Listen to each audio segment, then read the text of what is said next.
வறிய குடும்பம். என்னை வளர்ப்பதற்கு என் அன்னை தினந்தோறும் காலை ஆகாரம் செய்து அதை பல வீடுகளுக்கு எடுத்துச் சென்று விற்று என்னை வளர்த்தார்.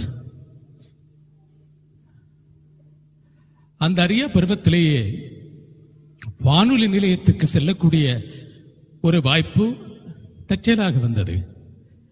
என்னை சிறுவர் மலர் நிகழ்ச்சிக்கு அழைத்துச் சென்றான் என்னுடைய பள்ளி தோழன் ஜோசப் எட்வர்ட்.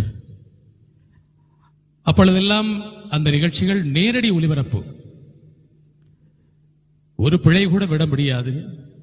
அந்த காலத்திலே வேடிக்கை பார்க்க சென்ற எனக்கு அன்றே ஒரு நாடகத்தில் நடிக்கும் வாய்ப்பு கிடைத்தது.